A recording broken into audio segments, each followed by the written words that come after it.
آله ومن اهتدى بهديه إلى يوم الدين أما بعد يا أيها الذين آمنوا اتقوا الله حق تقاته ولا تموتن إلا وأنتم مسلمون.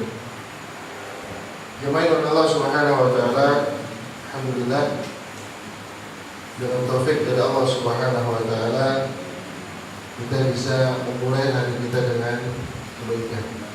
Subhanallah. Allah berikan kita kesempatan untuk melakukan salat subuh berjamaah.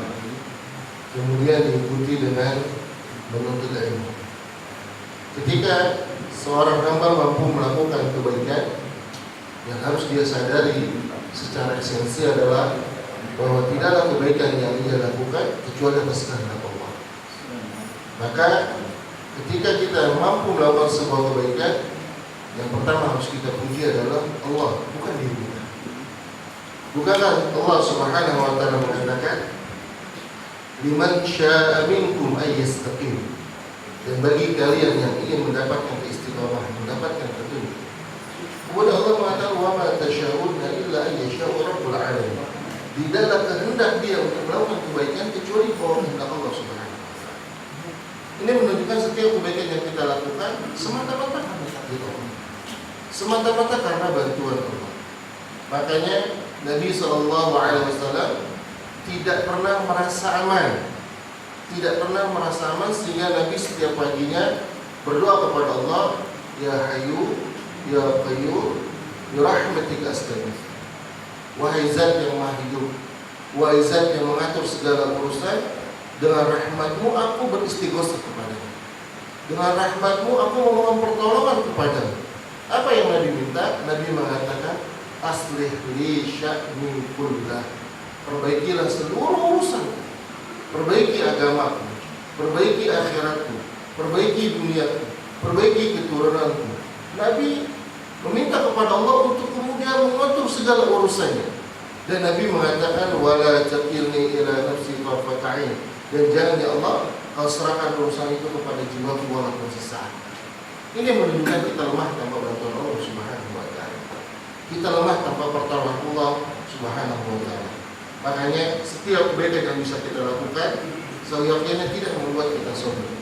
Karena tanpa Allah kita tidak mampu melakukan kebaikan tersebut.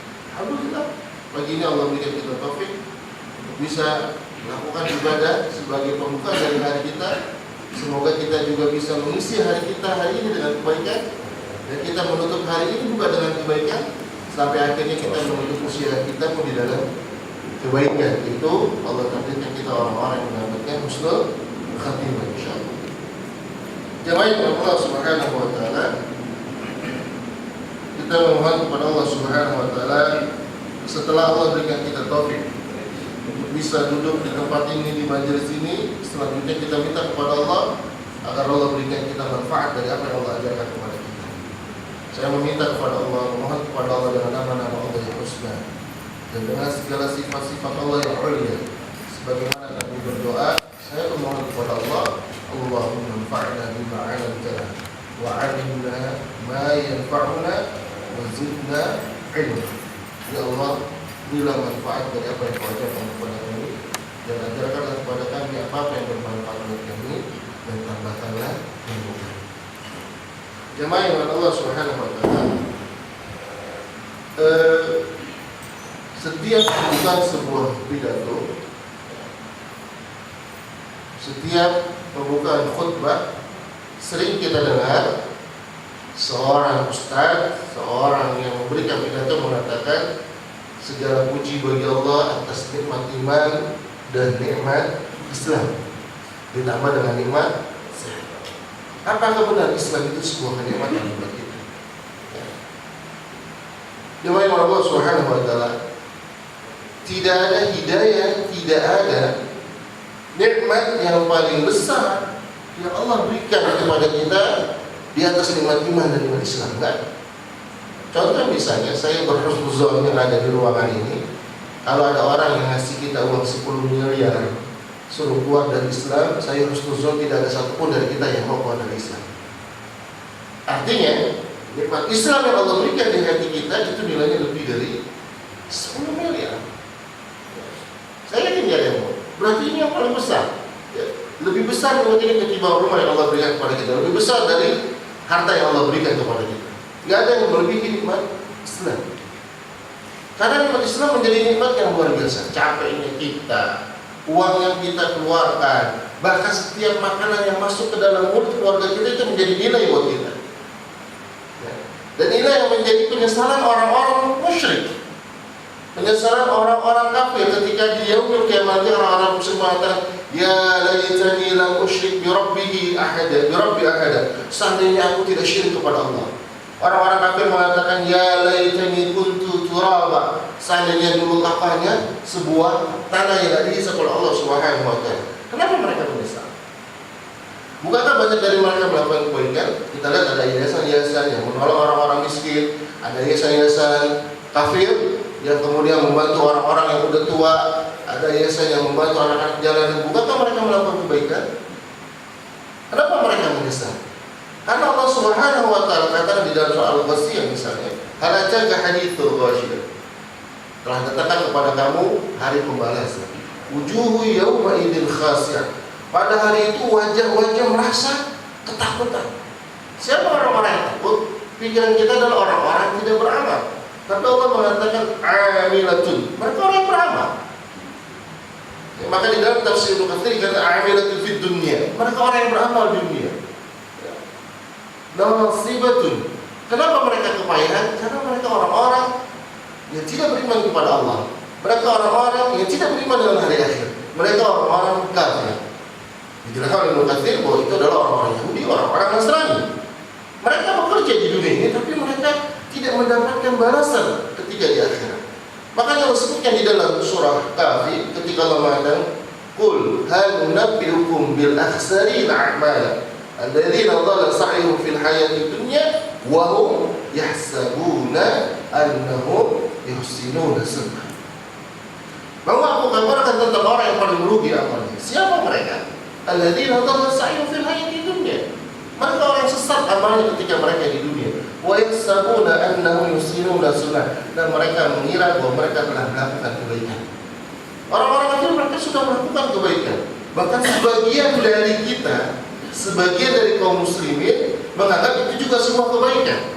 Sampai-sampai ada orang yang mengatakan kalau Tuhan tidak memasukkan Madam Teresia ke dalam surga, maka Tuhan tidak bijaksana. La haula wala quwwata illa billah. Padahal Allah jelaskan, mereka orang yang menganggap amal mereka baik. Mereka menganggap telah melakukan sebuah amal baik. Tapi apa kata Allah di ayat selanjutnya? Ulaika alladzina la yu'minuna bi ayati rabbihim wa liqa'ih. Mereka orang-orang yang tidak beriman dengan ayat-ayat Allah. Mereka orang-orang yang tidak beriman dengan pertemuan kepada Allah. Fahabitut a'maluhum. Jelas Allah mengatakan, fahabitut a'maluhum. Habis semua amalnya. Fala nuqimu lahum yawmal qiyamati wazna. Dan mereka tidak diterima oleh Allah Subhanahu wa taala. Ini menjadi hujah orang-orang yang mengatakan semua agama sama. Ini menjadi hujah bagi mereka yang mengatakan bahwa ketika orang kafir melakukan kebaikan akan dinilai oleh Allah Subhanahu wa taala. Padahal Allah mengatakan fala nuqimu lahum yawmal qiyamati wazna. Allah tak timbang amal mereka, enggak ada nilainya di sisi Allah Subhanahu wa taala.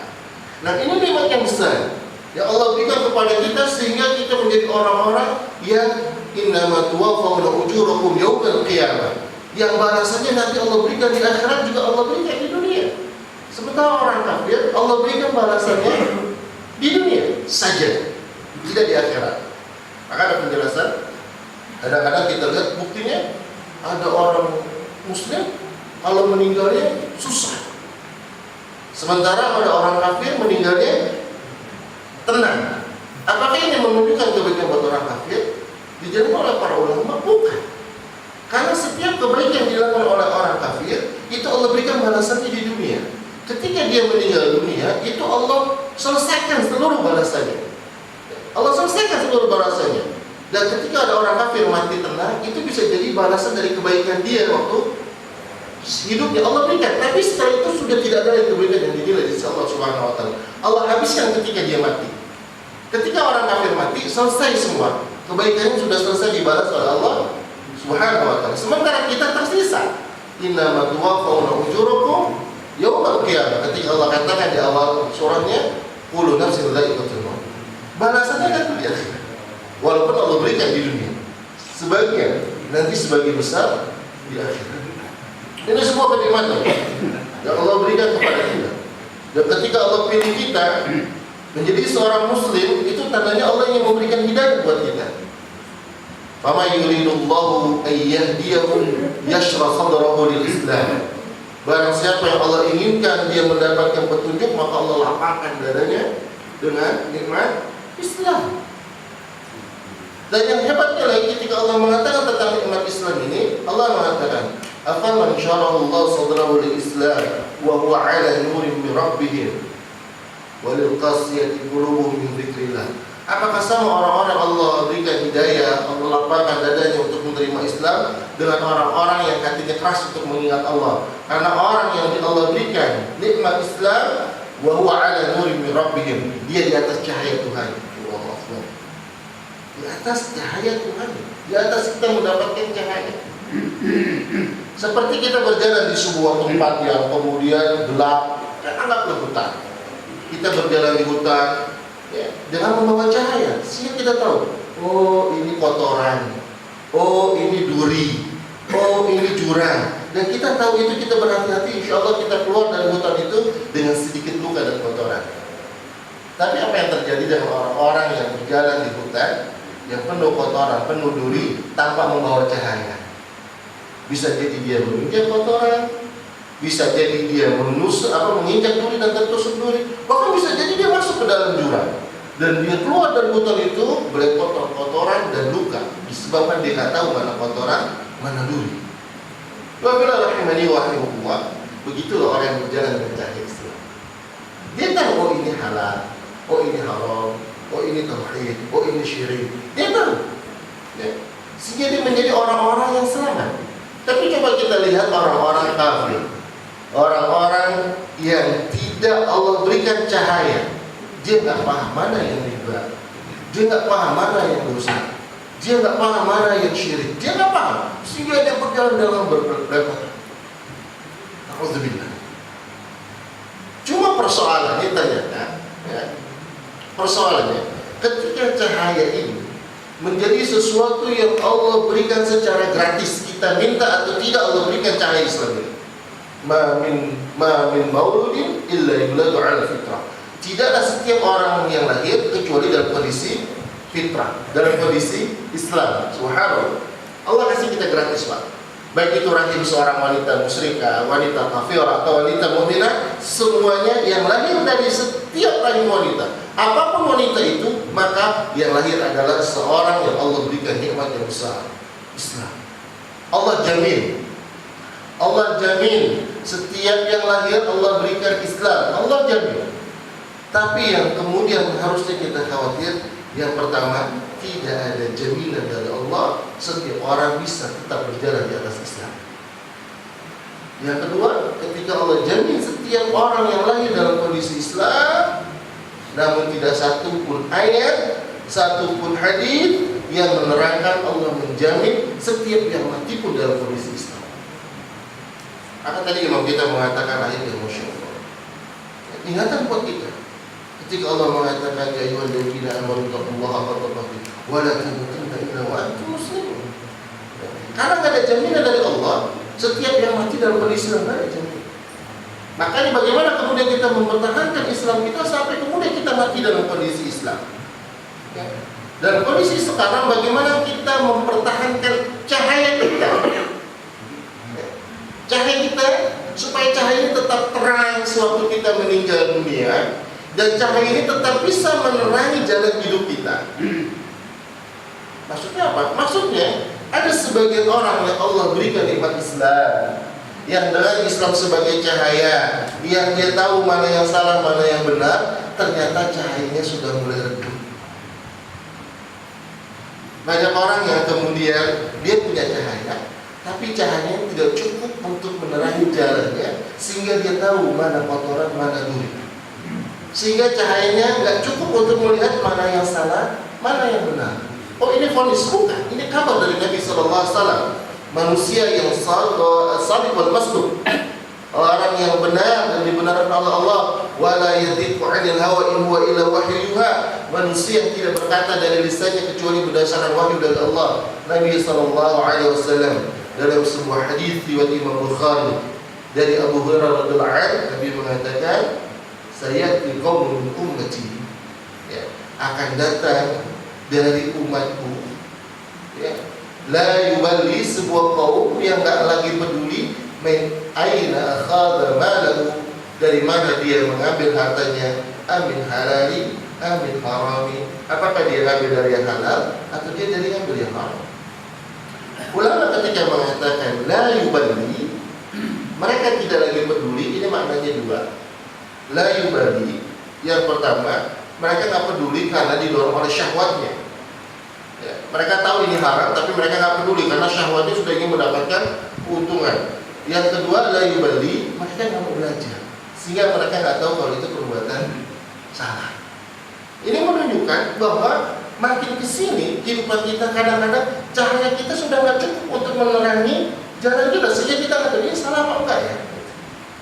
Cahaya kita sudah mulai redup, jangan-jangan cahaya kita sudah bukan lagi cahaya yang diharapkan bisa menyelamatkan kita, tapi cahaya kita hanya sebuah cahaya formalitas saat kita masih punya cahaya, walaupun terlalu kecil buat bisa menerangi jalan kita.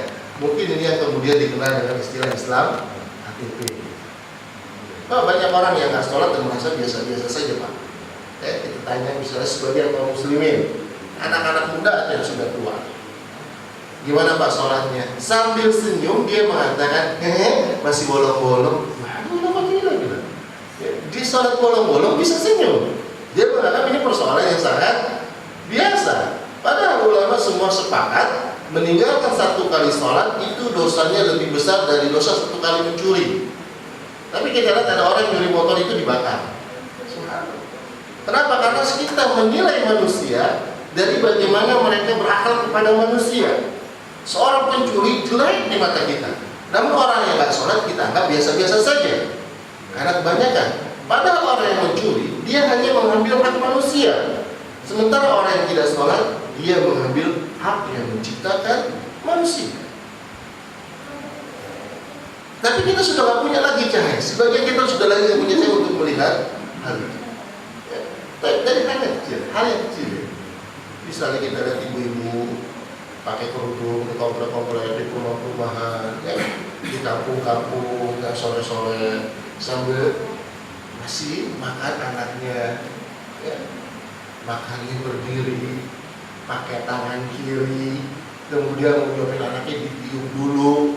Anaknya dinaikin odong-odong, yang tukangnya nyetel lagu dangdut. Bukan itu, Masya Allah, makan berdiri nggak boleh, makan pakai tangan kiri nggak boleh, makanan panas ditiup nggak boleh, dengerin dangdut nggak boleh, tapi dia lakukan dan dia merasa itu nggak berdosa, ya. Dan tetap saja dia berharap anaknya menjadi anak yang saleh. Ya, sudah demikian redupkan cahaya kita untuk melihat mana yang benar, mana yang salah, sehingga nggak cukup jelas untuk melihat itu. Kenapa cahaya kita mulai redup? Kenapa kita tidak memiliki cahaya yang terang, yang bisa kemudian menerangi jalan? Salah satunya adalah kita tidak cukup cerdas mensyukuri nikmat Islam yang Allah berikan kepada kita.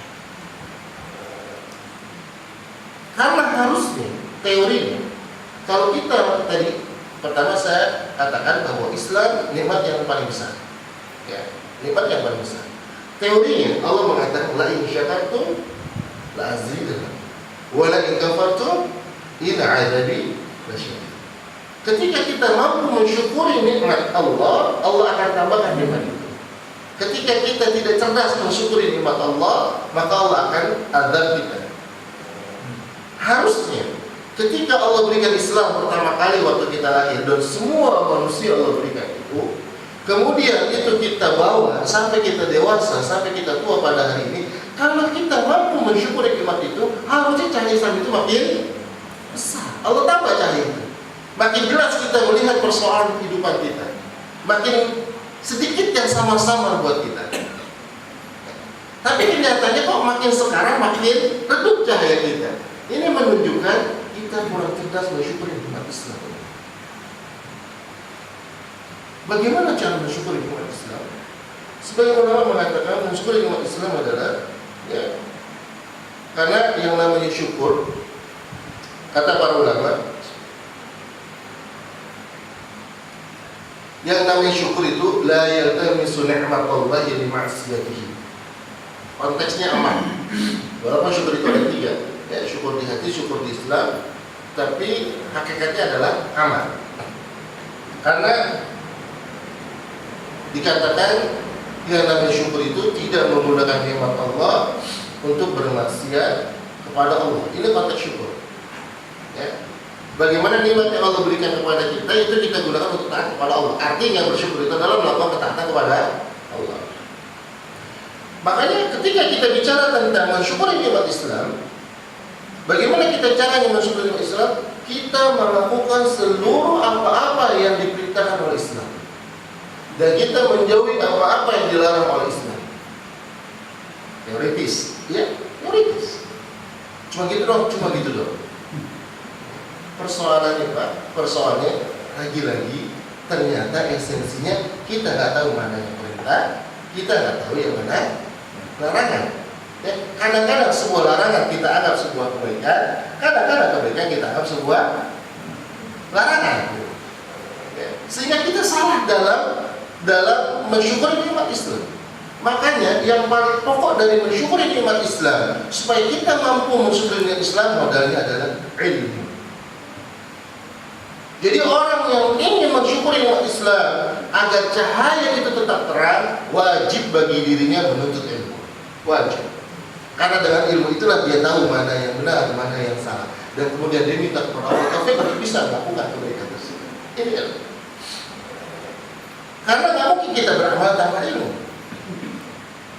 Nggak mungkin kita bisa beramal tanpa ilmu. Islam itu agama ilmu dan agama amal. Bahkan Nabi SAW setiap pagi mengatakan setelah zikir subuh, ya, setelah sholat subuh Nabi berzikir, kemudian Nabi tidak lupa membaca Allahumma inni as'aluka ilman nafi'an wa rizqan thayyiban wa amalan mutaqabbalan. Tiga ilmu yang bermanfaat, rezeki yang baik, dan amal yang diterima.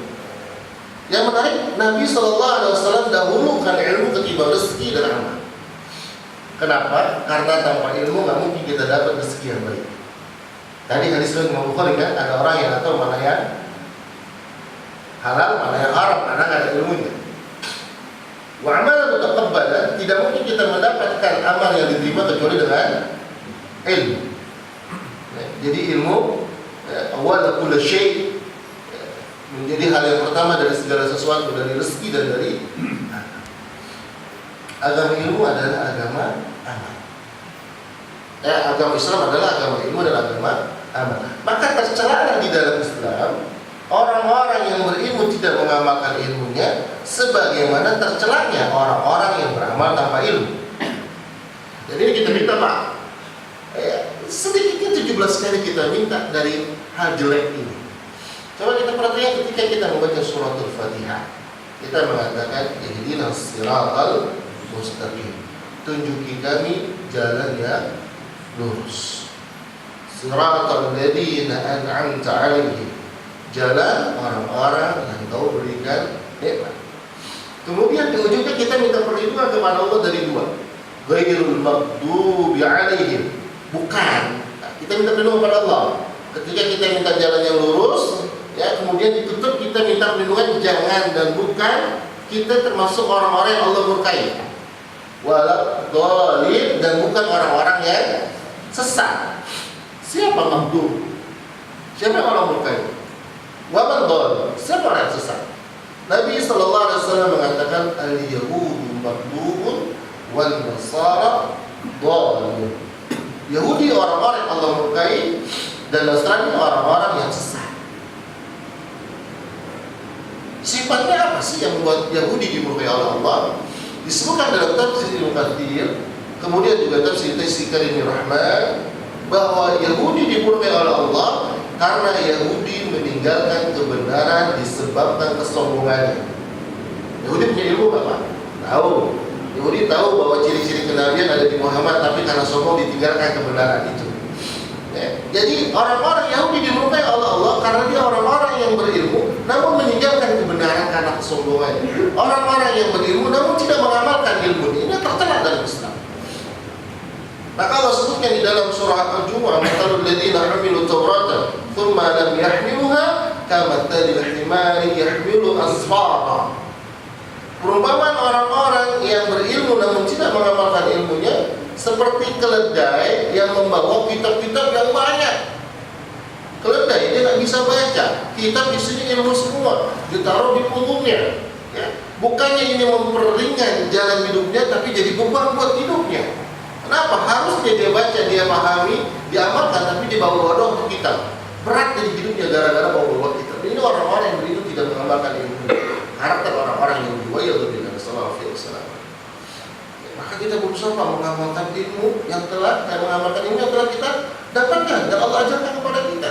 Kadang-kadang kita tahu ilmunya tapi ngamalinnya sulit. Yang kecil-kecil deh, minum. Nabi mengatakan kita tahu semua. Kita minum harus pakai tangan kanan, makan harus pakai tangan kanan. Karena syaitan makan dan minum dengan tangan kiri. Ini Muslim. Masuk Abu Basti, warung steak. Harus dipotong pakai pisau. Akhirnya pisau di tangan kanan, garpunya tangan kiri. Tusuk dagingnya, potong pakai tangan. Set, yang masuk mulut tangan apa? Kiri. Minumnya kanan. Berarti dia setengah manusia. Bukan kata saya dan bapak. Saya tidak salah ya. Ini ilmu yang kecil. Kita berusaha mengamalkan. Kita tahu doa masuk kamar mandi. Allahumma inni a'udzubika minal khubuthi wal khaba'ith. Bismillah. Masuk, pakai dulu. Keluar dari kamar mandi, kufronat. Keluar rumah, masuk ke rumah, makan. Setelah makan, Masya Allah, jadi ilmu. Dan kita berusaha mengamalkannya. Jadi ilmu itu bukan berarti harus yang ribet-ribet, bukan. Yang telah kita ketahui, alhamdulillah kita amalkan. Kita amalkan. Dan ini pahalanya besar. Masya Allah, pahalanya besar. Doa-doa zikir-zikir seperti itu, Masya Allah Pak. Kita sering melakukan dosa yang tidak kita sadari. Maka kadang-kadang kita butuh amal yang bisa menghapuskan dosa, dan itu juga tidak kita sadari. Coba doa habis makan. Coba Imam Abu Dawud. Alhamdulillahilladzi at'amani hadza ta'am wa razaqani min ghairi haulin minni wala quwwah. Kata Nabi, barang siapa yang habis makan baca itu, ghufirallahu ma taqaddama min dzambi. Allah ampuni dosa yang telah lalu. Jadi Bapak jangan suzon dengan orang-orang gemuk seperti saya. Anda sering minta ampun kepada Allah dengan habis makan.